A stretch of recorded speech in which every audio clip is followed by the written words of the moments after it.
Hello guys, कैसे हैं आप लोग। आशा अच्छे होंगे। आप लोगों की पढ़ाई अच्छी चल रही होगी। आप सब लोगों का आपके अपने ऑनलाइन प्लेटफॉर्म प्रयाग एकेडमी में फिर से एक बार बहुत बहुत स्वागत है। हम लोग विज्ञान से संबंधित प्रश्नावली की श्रृंखला कर रहे थे, उसी को बढ़ाते हुए शुरुआत करते हैं आज। इन कथनों पर विचार कीजिए कि सूखे बालों में कंघा करने पर या निकालने पर विद्युत आवेश प्राप्त होता है। वैद्युत बल रेखाएं बंद नहीं होती हैं, परंतु चुंबकीय बल रेखाएं बंद होती हैं। इनमें से कौन सा सही है, कौन सा गलत है? ठीक है, तो एक तो सही है, दूसरा भी सही है। चुंबकीय बल रेखाएं क्या होती हैं? बंद होती हैं। वैद्युत बल रेखाएं बंद नहीं होती हैं। तो हमारा हो जाएगा 1 और 2 दोनों सही हैं। संधारित्र की, ठीक है, जो प्लेटों के आवेश बढ़ाने का अर्थ है, यानी संधारित्र जो है कैपेसिटर, उसके जो प्लेट्स होते हैं उसमें आवेश बढ़ाने का अर्थ क्या होता है? तो संधारित्र के प्लेटों का अर्थ बढ़ाने का मतलब होता है प्लेटों के बीच विभवांतर का बढ़ना। ठीक है, यानी कि प्लेटों के मध्य क्या बढ़ जाता है? विभवांतर बढ़ जाता है। जब साबुन के बुलबुले आवेशित होते हैं तो क्या होता है? जब साबुन के बुलबुले आवेशित होते हैं तो इसकी त्रिज्या बढ़ जाती है या त्रिज्या घट जाती है, या कोई परिवर्तन नहीं होता, या कोई नहीं। तो इसमें त्रिज्या क्या हो जाती है? बढ़ जाती है। अगला प्रश्न है, प्रकृति में कूलाम बल प्रभावी होता है, कारण कूलाम बल गुरुत्वीय बल से कम होता है। इनमें से कौन सा इसमें से सही है? देखिए, इसमें है प्रकृति में कूलाम बल तो पाया जाता है, लेकिन कूलाम बल गुरुत्वीय बल से कम होता है नहीं, बल्कि कूलाम बल क्या होता है? गुरुत्वीय बल से अधिक होता है। तो इसमें हमारा ए सही हो जाएगा, लेकिन आर क्या होगा? गलत हो जाएगा। ठीक है, आवेशित चालक के भीतर किसी बिंदु पर, यानी कि कोई आवेशित चालक है और गोली चालक है, उसके यानी कि भीतर किसी बिंदु पर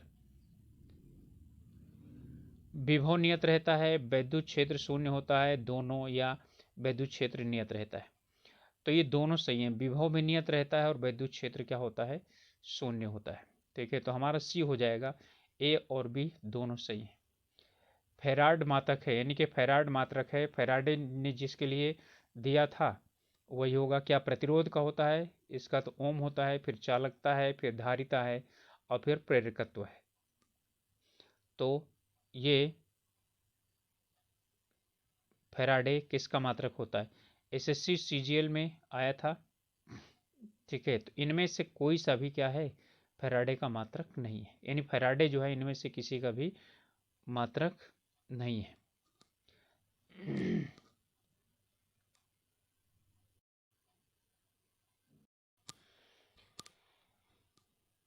फेराड जो मात्रक होता है फेराडे, ये विद्युत धारिता का मात्रक होता है। इसे यहाँ सिर्फ धारिता दिया हुआ है, कैपेसिटी दी हुई है। ठीक है, विद्युत धारिता नहीं दी है। विद्युत धारिता का मतलब मात्रक होता है फेराड। ठीक है,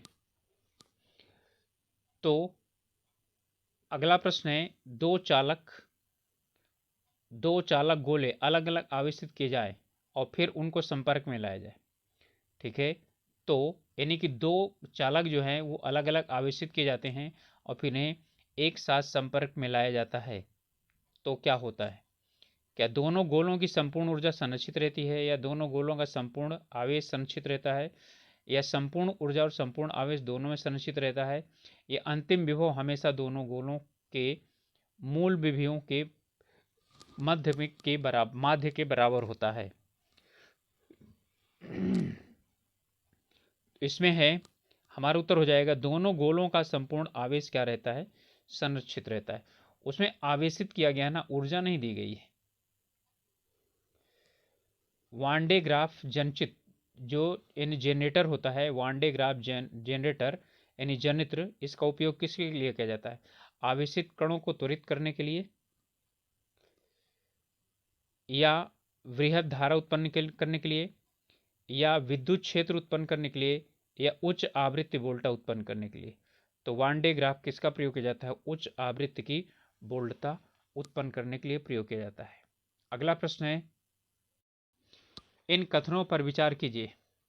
आदर्श वोल्ट मीटर का प्रतिरोध अनंत होता है, आदर्श अमीटर का प्रतिरोध शून्य होता है, स्पर्शजा धारा मापी का उपयोग स्थिर धारा को मापने के लिए किया जाता है, फैराडे द्वारा विद्युत अपघटन का नियम दिए गए। इनमें से कौन सा सही है? तो इसमें यह बिल्कुल सही है कि आदर्श वोल्ट मीटर वही होता है जिसका प्रतिरोध क्या होता है? अनंत होता है। और आदर्श अमीटर भी वही होता है जिसका प्रतिरोध क्या होता है? शून्य होता है, अनंत नहीं, शून्य होता है। ठीक है। इसके बाद है फैराडे द्वारा विद्युत अपघटन के नियम दिए गए। तो पहला, दूसरा और चौथा सही है। पहला, दूसरा और चौथा हमारा बी में है, ये हमारा क्या हो जाएगा? यही उत्तर हो जाएगा। हमारे घरों में जो बिजली लाइन प्रत्यावर्ती धारा यानी एसी की दिशा 60 बार प्रति सेकंड बदलती है। ठीक है, ये कथन दिया है। कारण है कि मिलने वाली प्रत्यावर्ती वोल्टेज की आवृत्ति 50 हर्ट्ज होती है। ठीक है, तो इनमें से फिर क्या होगा? इसका मतलब है कि एक ही सही होगा, या तो ए सही होगा तो या तो आर सही होगा। ठीक है, देखिए आर तो सही है लेकिन ए गलत है। हमारे घरों में बिजली लाइनों में प्रत्यावर्ती धारा की दिशा 50 बार बदलती है। क्यों? क्योंकि मिलने वाले प्रत्यावर्ती वोल्टेज की आवृत्ति 50 हर्ट्ज होती है। यानी कि एसी धारा है वो 50 बार, यानी उसका जो है कुल मिलाकर के आवृत्ति 50 हर्ट्ज होती है। एक सेकंड में 50 बार क्या होता है? अपनी दिशा बदलते नहीं। आपका बल्ब एक बार में 50 एक सेकंड में 50 बार जलता है और 50 बार बुझता है। ठीक है, तो इसमें हमारा उत्तर हो जाएगा ए गलत है, आर सही है। यदि घरेलू उपकरणों का प्रतिरोध बढ़ जाए, यानी घरेलू उपकरणों का यदि प्रतिरोध बढ़ जाए तो क्या हो जाएगा? इनकी शक्ति घट जाएगी, तेजी से काम करेंगे, इनका विभव बढ़ जाएगा। ठीक है, प्रतिरोध बढ़ने की बात कर रहा है। तो जब इनका यानी कि प्रतिरोध बढ़ जाएगा तो इनकी शक्ति क्या हो जाएगी? घट जाएगी। और हमारा यानी कि यह तेजी से काम करेंगे, शक्ति घट जाएगी तो तेजी से काम करेंगे नहीं, तो गलत हो गया। विभव बढ़ जाएगा, ये भी क्या है? गलत है। ठीक है, तो केवल क्या है हमारा? यानी कि एक सही है। तो इसमें केवल एक दिया हुआ है तो ए सही हो जाएगा, एक सही है। बिजली के फ्यूज में टिन और तथा अयस्क का उपयोग होता है। यह मिश्र धातु अयस्क होनी चाहिए। ठीक है, यानी कि कैसी होनी चाहिए? तो उच्च विशिष्ट प्रतिरोध तथा उच्च गलनांक, उच्च यानी निम्न गलनांक। तो निम्न गलनांक तो बिल्कुल होना चाहिए। ठीक है, तो उच्च गलनांक गलत, कम गलनांक और उच्च गलनांक। उच्च गलनांक वाला क्या है? बिल्कुल जितने भी हैं सब क्या हैं? गलत हैं। ठीक है, तो उच्च गलनांक और उच्च गलनांक, तो बी और डी क्या हो गया? अपने आप समाप्त हो गया। ठीक है, अब आता है कम गलनांक यानी कि कम विशिष्ट प्रतिरोध और कम गलनांक। नहीं, दोनों चीजें अब हमेशा के लिए याद रखिएगा। प्रतिरोध अलग होना चाहिए और गलनांक निम्न होना चाहिए। तो उत्तर हो जाएगा हमारा क्या? ए। उच्च विशिष्ट प्रतिरोध यानी प्रतिरोध अधिक होना चाहिए और गलनांक निम्न होना चाहिए। ठीक है, चलिए अगला प्रश्न है। ये बहुत अच्छा प्रश्न है, बस थोड़ा सा समझने की जरूरत हो गया। ए और बी दो चालक हैं जो समान पदार्थ से बने हुए हैं, यानी इसकी चालकता समान होगी। बी की लंबाई ए की लंबाई से 2 गुना है, यानी एल बराबर, यानी कि बी की जो है ना 2L है और ए की क्या है? एल है। ए के वृत्तीय अनुप्रस्थ परिच्छेद की त्रिज्या बी के वृत्तीय अनुप्रस्थ परिच्छेद की त्रिज्या की 2 गुनी है, यानी कि 2 गुनी है। जो ए है, ए के वृत्तीय अनुप्रस्थ परिच्छेद की त्रिज्या बी के वृत्तीय अनुप्रस्थ परिच्छेद की त्रिज्या की 2 गुनी है। तो उनके प्रतिरोधों यानी आर ए बटा आर बी का अनुपात क्या होगा? ठीक है, तो आप जानते हैं कि प्रतिरोध यानी आर बराबर होता है एल बाई ए का मतलब है पाई आर स्क्वायर।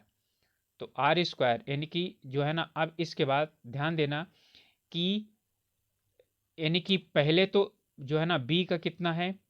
जो बी की त्रिज्या है वो ए की लंबाई की क्या है? 2 गुना है, यानी कि बी की लंबाई कितना है? 2L है। और पहला जो है वो क्या कह रहा है? आर ए यानी कि एल बाई और कितना है वो? 2 का स्क्वायर यानी 2r स्क्वायर, तो 2 दूनी 4 हो गया, तो 4 और दूनी कितना हो गया, 8 हो गया। तो ऊपर तो एक ही रहेगा लेकिन नीचे की तरफ क्या आ जाएगा, 8 हो जाएगा। तो हमारा जो उत्तर हो जाएगा 1:8 हो जाएगा। ठीक है, तो 1 अनुपात कितना हो जाएगा, 8 हो जाएगा। तो मैं बता दे रहा हूँ फिर से, L बाई कितना लिखिए, L बाई 2r का स्क्वायर यानी कि 1/4r स्क्वायर, और डिवाइडेड बाई 2L बाई, और आपको लिखना है पाई आर स्क्वायर। तो पाई आर स्क्वायर कट जाएगा, तो ये जो 4 है ये इसके 2 से गुणा हो जाएगा। ठीक है, कितना हो जाएगा, 2L, L और R से गुणा होगा। ठीक है, इसलिए ये 8 हो जाएगा, 4 दूनी 8, 1 अनुपात क्या हो जाएगा, 8 हो जाएगा। अगला प्रश्न है, इन कथनों पर विचार कीजिए। घरेलू विद्युत उपकरण श्रेणी क्रम में नहीं जुड़े होते हैं, कारण क्या है, वो समांतर क्रम में जुड़े होते हैं। स्विच बंद करने पर उपकरण बंद होगा, जी हाँ, एक स्विच बंद करेंगे सभी उपकरण बंद हो जाएंगे। बिजली की खपत बहुत अधिक करते हैं, ये गलत है। पावर क्षमता बहुत अधिक होती है, उच्च धारा के कारण उपकरणों की क्षति होती है। ठीक है, तो इनमें कौन सा जो है यानी कि सही है, क्यों जो है ऐसा होता है, तो केवल एक, कि स्विच बंद करने पर उपकरण क्या हो जाएगा, बंद हो जाएगा सभी, यानी एक को बंद करेंगे सभी बंद हो जाएगा। ये वाले जो दीपावली में आप लोग लड़ियां लगाते हैं उसमें होता है, यदि आगे एक बल्ब खराब हो गया तो बाकी सब बल्ब खराब हो जाते हैं। तो हमारा हो जाएगा उत्तर ए, यानी कि केवल एक, ये सही है। इनमें से सही मिलान नहीं है। वोल्ट मीटर विभवांतर को नापता है, अमीटर विद्युत धारा को नापता है, विभव मापी, ठीक है, विद्युत वाहक बल को नापता है, और मीटर से तो जो है वो विद्युत प्रतिरोध को नापता है। ठीक है, तो इनमें कौन मिला हुआ नहीं है इसकी बात कर रहा है, तो कौन सा इसमें यानी कि मिलान हमारा गलत है।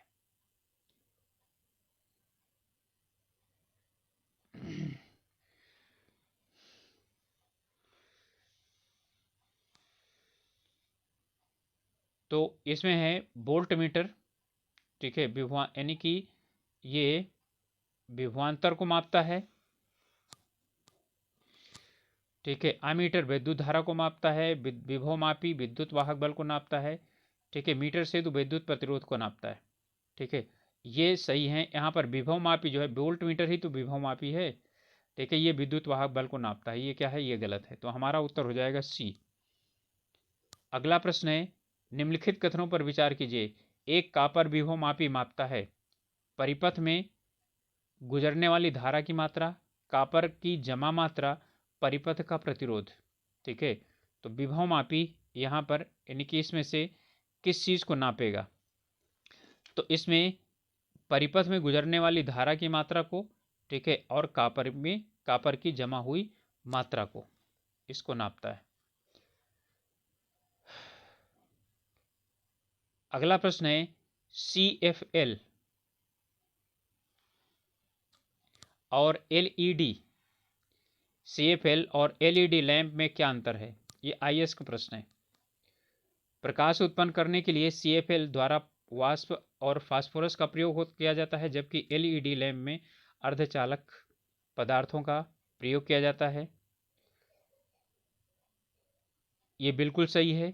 CFL की औसत जीवन अवधि LED लैंप से बहुत अधिक होती है, ये बिल्कुल गलत है। LED की बहुत अधिक होती है। ठीक है, तो दूसरा गलत हो गया। LED की तुलना में CFL की ऊर्जा क्षमता कम होती है। ठीक है, LED की तुलना में CFL की ऊर्जा क्षमता कम होती है, बिल्कुल सही है। यदि ऐसा नहीं होता तो CFL ही प्रयोग किया जाता, LED नहीं आती। ठीक है, तो हमारा पहला और दूसरा यानी पहला और तीसरा सही हो गया। तो हमारा सी सही होगा, क्या, पहला और तीसरा। अगला प्रश्न है, निम्नलिखित में से विचार कीजिए। साधारणतया बल्ब केवल 5% से 10% वैद्युत ऊर्जा का यानी कि वैद्युत ऊर्जा को प्रकाश ऊर्जा में बदलते हैं। इसके बाद है यानी कि 3422 डिग्री सेंटीग्रेड पर टंगस्टन बहुत ज़्यादा गलनांक वाला होता है। बल्ब का फिलामेंटन टंगस्टन का बना होता है। ठीक है, फिर माइका अच्छा विद्युत प्रतिरोधक है, ये बिल्कुल सही है। ठीक है, ये ताप का जो है वो माइका मतलब होता है अभ्रक। ताप का तो सुचालक है लेकिन विद्युत धारा का कुचालक है। विद्युत बल्ब की सबसे पहले खोज थॉमस अल्वा एडिसन ने की थी। ठीक है, तो इनमें पूछ रहा है कि सही कौन सा है। ठीक है, तो इसमें जितने हैं वो सब सही है। यही कारण था कि यानी कि वो 5 से 10% विद्युत ऊर्जा देता था, यानी प्रकाश ऊर्जा देता था। इसी कारण वो पीला रंग का होता था, बल्ब बहुत ज़्यादा गर्म हो जाता था क्योंकि उससे ऊष्मा बहुत निकलती थी।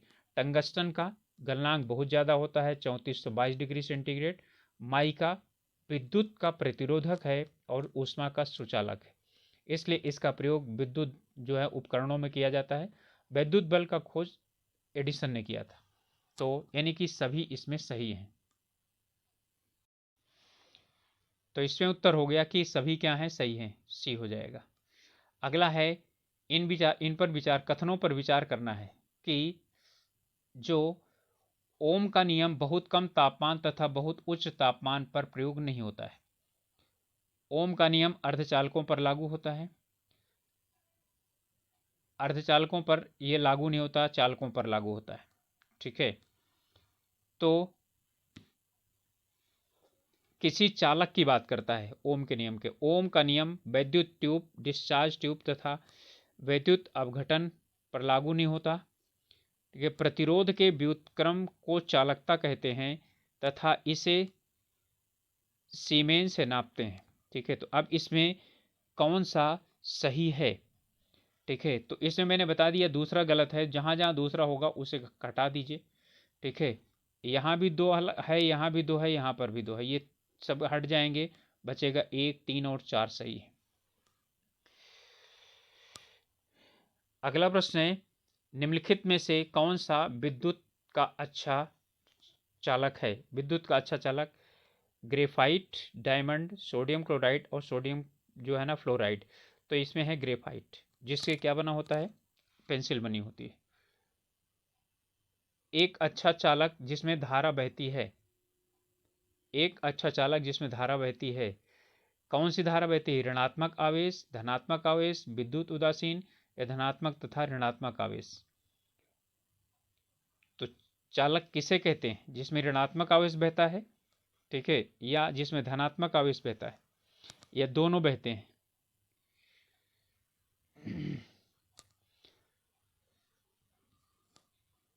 जब जो है अच्छा चालक जिसमें धारा बहती है वो क्या होता है, वो विद्युत उदासीन होता है। ठीक है, विद्युती क्या चीज होता है, वो उदासीन होता है, ना कि उसमें किसी प्रकार के क्या होता है, कोई आवेश, वो कोई आवेश नहीं होता उसमें। बात समझ में आई नहीं आई, उसमें कोई आवेश नहीं होता, ना धनात्मक आवेश न ऋणात्मक आवेश, वो विद्युत उदासीन होता है। ओम का नियम क्या परिभाषित करता है, प्रतिरोध, केवल धारा, केवल वोल्टता, धारा तथा वोल्टता दोनों को। ठीक है, तो किसको करता है, वो धारा और वोल्टता दोनों को। धारा और वोल्टता के अनुपात को क्या कहते हैं, प्रतिरोध कहते हैं। अगला है, जब आर प्रतिरोध वाले एक किसी परिपथ में विभवांतर V तथा धारा I प्रवाहित होती है, तब V और R के गुणनफल अर्थात VI से क्या आशय होता है। तो VI से आशय होता है क्या, इसमें जो परिपथ द्वारा विकृत जो ऊष्मीय शक्ति होती है वो क्या होता है, VI होता है।